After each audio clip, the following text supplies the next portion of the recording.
그런데 여러분, 세계 기독교사의 한 획을 걷던 조용기 목사님이 천국에 갔어요. 그런데 그분의 하관 예배하는 이런 장면을 영상에서 보면서 인생이 무엇인가?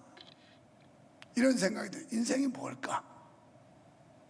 아무리 유명해도 결국 이 세상을 떠날 날이 오는 게 인생인데, 나는 과연 내가 천국 갈 자신 있나? 구원의 확신이 있나?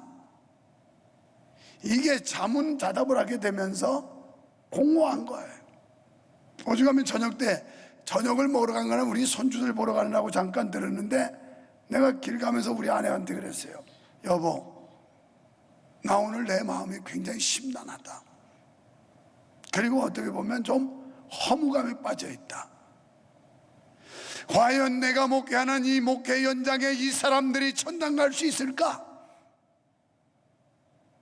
목사인 나도 때로는 그런 어떤 그 공허감 속에서 갈등을 하는데, 내가 신학교 2학년 때 하나님께서 이상을 보여주고 천당과 지옥을 보여주고 그래서 천국과 지옥이 있음을 확실히 믿게 됐는데도 불구하고 내 믿음이, 구원에 대해서 의심이 갈 때가 있는데, 과연 이 사람들, 우리 교회 소속해서 다니는 이 사람들 몇 퍼센트나 천국을 믿고 갈 수 있을까? 이게 퀘션이에요. 미안합니다마는 여러분이 다 천국 가야 될 텐데 그렇지 않을 것 같아서 속이 답답하다는 얘기예요. 정신 똑바로 차리고 믿어야 됩니다. 천당에 못 간다면 무슨 의미가 있고 무슨 보람이 있겠어요? 뭐 하려고 지금 들뜬 분위기에 명절 기분 살리느라고 사람들이 우왕좌왕하는 이때 여기 앉아 있을 이유가 뭐냐고요. 그래서 나는 그게 퀘션이야. 내가 목회하는 이 목회 현장에 내가 얼마나 확실하게 천국을 전해줬고 천국을 믿어서 여기 천당 갈 사람이 몇 퍼센트나 될까 하는 거예요. 그런 걸 생각하니까 심각해지더라고요. 나부터 돌아봤고 여러분을 한번 평가를 해보게 되는 거예요. 여러분이 어떨까 하는 생각. 본문에서 이사야 선지자는 위선적인 신앙에 대해서 통렬하게 경고하고 있습니다. 그리고 이런 위선적인 신앙과 형식적인 신앙에서 벗어나 진실되고 참된 믿음을 회복하라, 이렇게 촉구하고 있어요. 사실 바벨론 포로 전후에서 유대 이스라엘에게 신앙은 형편없었어요. 다 부패하고 타락하고 무너지고, 이것은 사회적으로도 종교적으로도 모든 기강이 다 무너졌습니다. 그런데 희한한 건 그렇게 되면 신앙의 행위도 다 주저앉아야 될 텐데 그렇지는 않았어요. 이 종교의식과 신앙의 행위는 여전히 이어졌다는 겁니다. 참으로 아이러니컬한 그런 부분이에요. 자, 부패하고 타락하고 패역했으면 예배도 다 등지고 전부 이래야 되는데 그렇지는 않았어요. 삶은 다 타락하고 형편없으면서도 예배 생활을 했다는 겁니다. 요새로 말하면 여러분이 구원의 확신도 없고 삶의 진실도 없고 믿음의 온전함도 없으면서 교회는 왔다 갔다 했다는 얘기예요. 여전히 제사가 드려졌고 금식이 행해졌습니다. 그러면서도 백성들의 죄는 깊은 수렁으로 점점 빠져들어갔어요. 이건 무슨 말일까요? 마치 자신의 잘못된 삶이나 타락한 삶이 제사나 금식 행위로 모든 것이 면제된다고 생각한 거예요.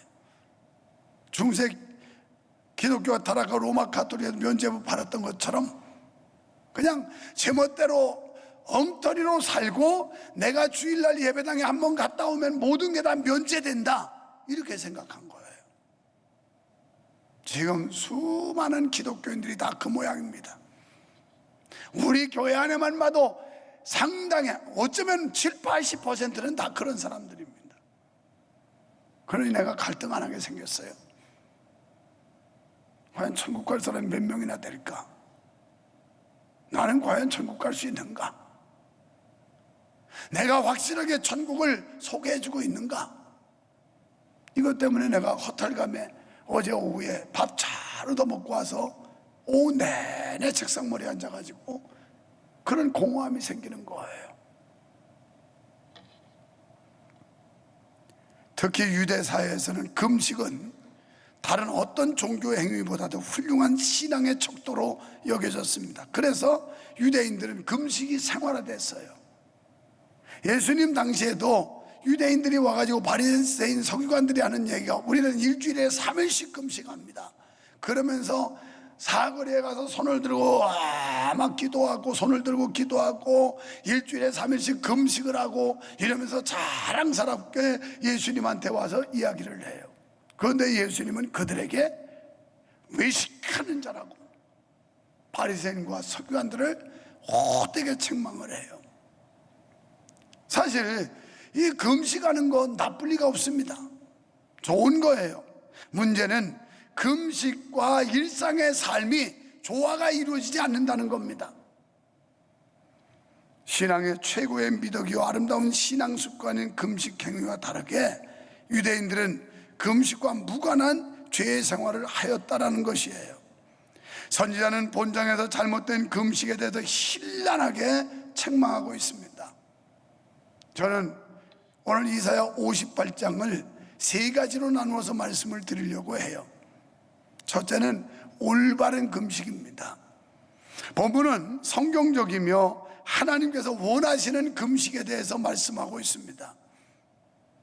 특히 1절에서 선지자의 사명에 대해서 말씀하고 있는데요, 크게 외치라, 아끼지 말라, 내 목소리를 나팔같이 날려 내 백성에게 그 허물을, 야곱집의 그 죄를 고하라 그랬어요. 여러분, 주의 종들이 해야 할 일이 무엇인지, 주의 종의 사명이 무엇인지에 대해서 말씀하시는데 말씀을 소리 높여 외치는 거라는 겁니다. 어떤 말씀? 주님께서 명령하신 거. 주의 백성들의 허물과 죄에 대해 경고할 줄 모르는 사람은 참된 지도자라고 할 수가 없습니다. 주변의 환경이나 여건에 관계없이 주의 종들은 성도들의 불의라든가 모든 죄를 지적하고 그들이 바로 갈 수 있도록 지도해야 합니다. 그런데 현대 기독교인들은 듣기 싫어해요.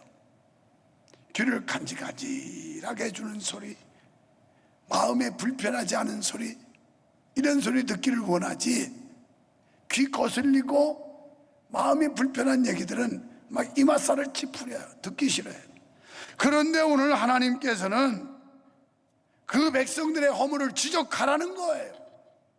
야곱집에 잘못된 거 지적하라는 거예요. 그래서 그들을 바로 세우라는 겁니다. 이게 목사의 사명이에요. 여러분 좋은 소리 하러 여기 서 있는 게 아니라 하나님의 말씀에 비추어 봐서 잘못하면 단호하게 책망하고 단호하게 지적하고 그것을 시정조차 고치게 만들라는 거예요. 믿으시면 아멘 합시다. 이게 정석이에요. 그런데 요즘의 교회에서 이런 아주 냉철한 설교를 할 수가 없어요. 사람들이 삐지고 도망가고 그러니까 겁나가지고 못하는 겁니다. 그러나 환경과 주변 여건 상관없이 이 말씀을 전하는 게 사명자라는 거예요. 1절에 크게 외치라, 문자적으로는 힘차게 부르짖으라는 뜻이에요. 그러니까 여호와의 말씀을 이스라엘 백성들에게 선포하되 백성들이 듣고 그 행위를 시정할 수 있도록 강력하게 선포하라는 겁니다. 마태복음 3장 8절에 세례 요한의 외침을 볼 수 있어요. 너희는 회개에 합당한 열매를 맺어라, 이러면서 메뚜기와 석청을 먹고 이러면서 외쳤던 선지자 세례 요한을 향하여 예수님께서는 여인이 난 자 중에 이보다 더 큰 자가 없다 이렇게 말씀했어요. 얼마나 귀하게 보셨는지. 여인이 난 자 가운데 세례 요한보다 큰 자가 없다라는 거예요. 거짓이나 꾸밈은 하나님 앞에서 통하지 않습니다. 2절로 5절에서 이스라엘의 외식을 지적해요. 그렇게 금식을 하고 기도 열심히 한다고 했는데 너희 소리가 왜 상달되지 않는지 아느냐? 너희가 안식일을 지키고 금식을 한다고 하지만 전부 형식이라는 거예요. 외식이라는 겁니다. 오늘 이 거칠애로 신앙생활하는 사람이 너무 많아요. 진실성도 없고 진정성도 없고 온전한 믿음도 없이 왔다 갔다 하면서 떵떵거리는 사람들이 얼마나 많은지 몰라요. 오죽하면 마태복음 6장 16절에서 너희가 금식하려거든 사람에게 보이려고 하지 말아라 그랬어요.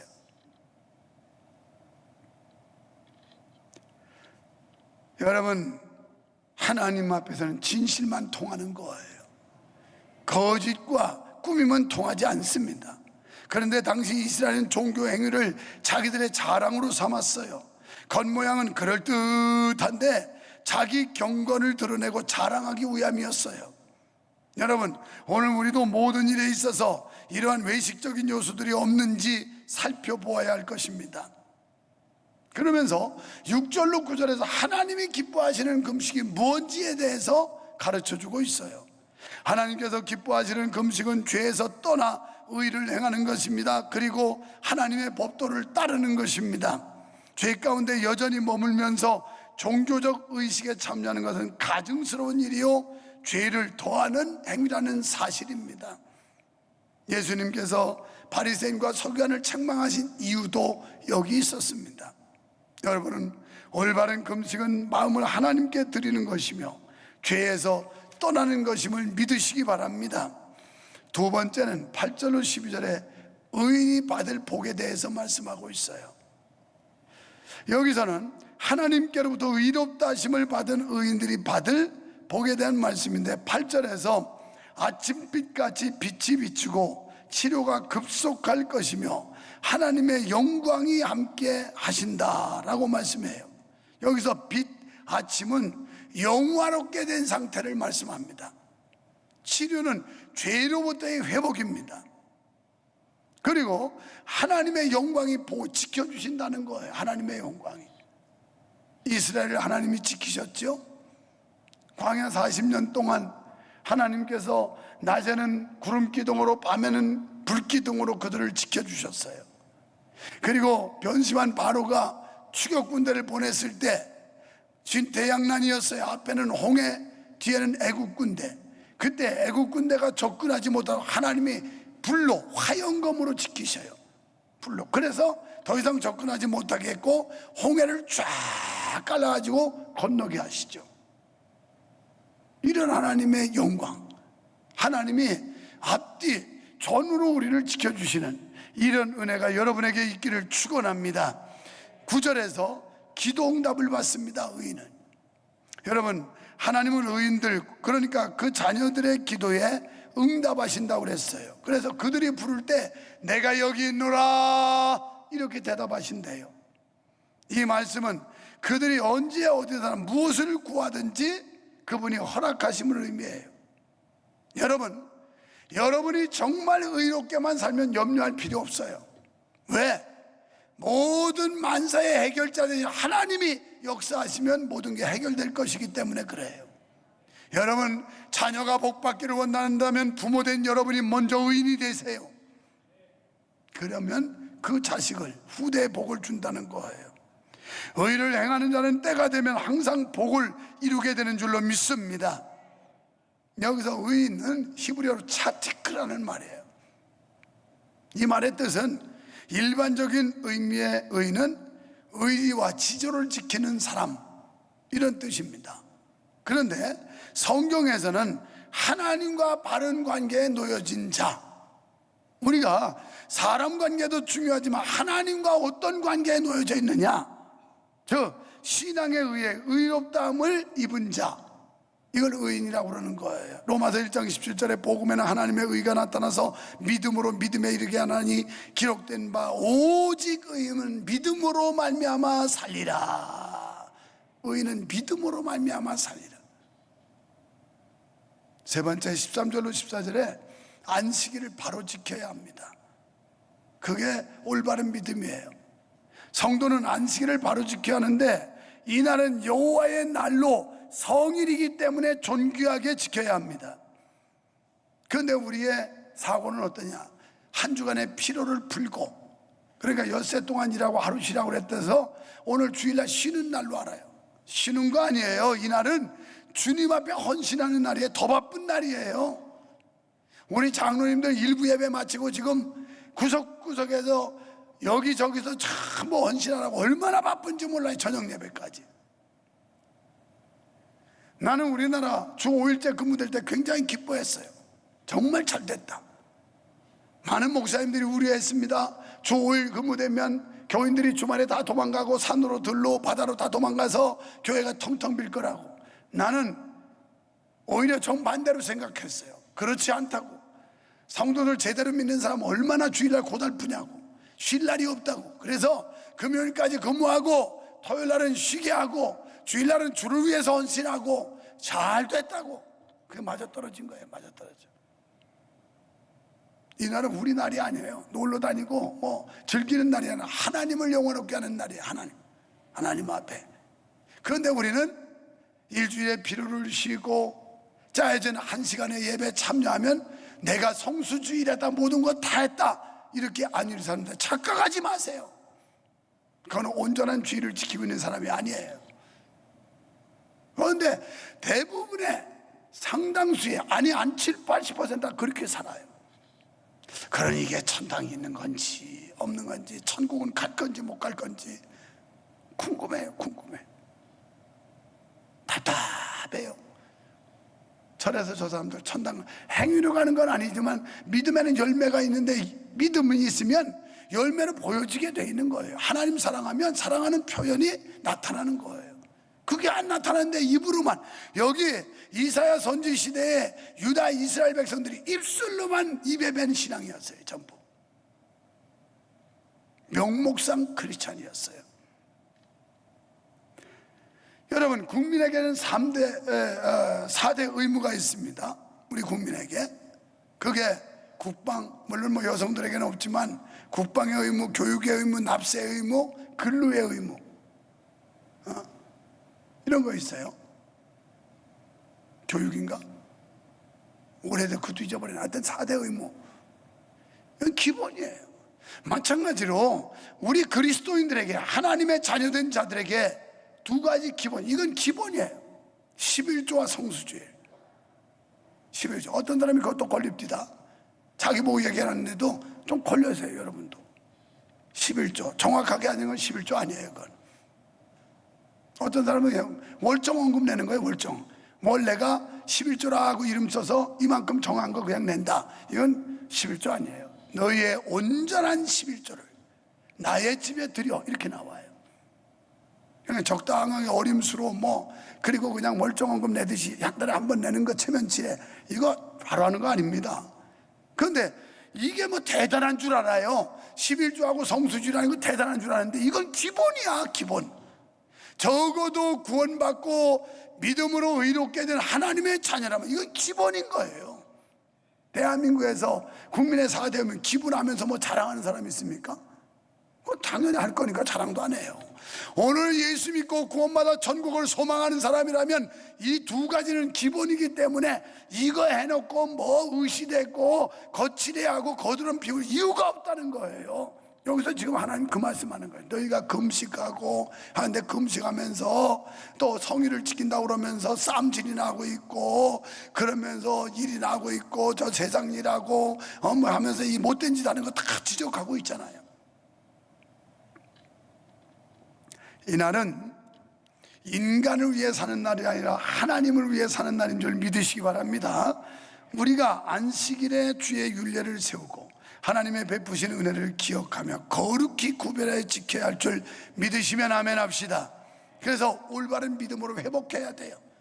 지금 형식상 명목상 그리스도인들 이제는 달라져야 돼요. 올바른 믿음을 해도 진정한 의인이 되지 못하면 천국 못 가요. 진정한 의인이 되지 못하면 교회 다녔다고 가는 거 아니에요. 못 가요. 저도 여러분도 마찬가지예요. 결국 여러분 죽을 겁니다. 언젠가. 세계를 죽는다고 대한민국 대통령은 몰라도 조윤교 목사님은 남미, 아프리카 세계 도처에서 모르는 사람이 없을 만큼 그렇게 기독교 역사의 한 획을 그었던 정말 거목이고 훌륭한 분이었어요. 그런데 그분이 86세 일기로 천국 가시는 걸 보면서 나는 몇 년 남았나? 나는 얼마나 살 것인가? 나도 언젠가 죽음을 맞이할 텐데 내가 천국 갈 수 있는 자신은 있나? 확실한가? 이것 때문에 내가 오후 내내 허탈감에 빠지고 뒤숭숭하고 이랬다 이 말이에요. 방심하지 마세요. 똑바로 믿으세요. 똑바로 주님의 율례를 따라 하나님 말씀 따라 살아야 된다는 거예요. 그래서 올바른 믿음으로 하나님을 기쁘시게 하는 성도 여러분 되기를 축원합니다. 하나님께 인정받는 성도가 됩시다. 인정받는. 요즘 제가 근래 들어서 하나님이 탐내는 사람, 하나님이 탐내는 교회 되게 해달라는 기도하자고 많이 호소하거든요. 탐나는 사람이 있어요. 교회 안에 수천 명의 성도가 있지만 정말 탐나는. 어제도 식사 같이 한 목사님 그러더라고요. 아유, 목사님이 얼마나 집사님들 자랑하는지 모른다고. 탐나는 성도야.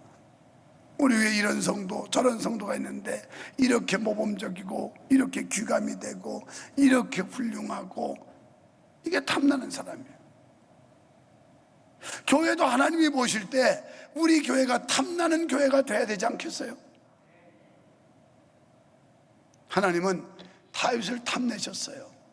그래서 사도행전 13장 22절에서 내가 이새의 아들 다윗을 만나니 내 마음에 합한 자로다 하고 기뻐하세요. 창세기 22장에 가면 하나님께서 백세 때 주었던 이삭, 그걸 모리아산에 번제로 드리라고 그래요. 아브라함이 인간으로서 순종할 수 없는 요구였지만 그대로 순종을 해요. 그리고 모리아산 제단 위에다가 아들 이삭을 올려놓고 칼을 내리 꽂으려고 할 때 하나님이 급히 불러요. 아브라함아, 아브라함아, 멈춰라. 그러면서 하나님이 하신 고백이 나와요. 내가 이제야 나를 사랑하는 줄 알았노라. 이쯤 돼야 탐나는 사람인 거예요. 이제야 내가 나를 사랑하는 줄 알았다. 이제야. 여기에 합격하는 저와 여러분이 될 수 있기를 소원합니다. 올바른 믿음으로 하나님을 기쁘시게 하고 영화롭게 할 수 있는 성도 여러분 되기를 주의 이름으로 축원합니다. 하나님 아버지, 우리 믿음이 다 떨어졌습니다. 믿음이 갈기갈기 찢어졌습니다. 다 헤어져 버렸습니다. 형편없는 수렁으로 빠졌습니다. 그러면서도 착각하고 있습니다. 왔다 갔다 하다 보면 천국 가려니. 아닙니다. 이제 회복해야 합니다. 올바른 믿음을 가져야 합니다. 하나님이 인정하시는 의로운 자가 되어야 할 줄 믿습니다. 주여, 주의 말씀을 우리가 깊이 듣고 새기게 하시고 우리 자신의 믿음을 회복할 수 있는 놀라운 은혜를 허락하여 주시옵소서. 예수님 이름으로 기도하옵나이다. 아멘.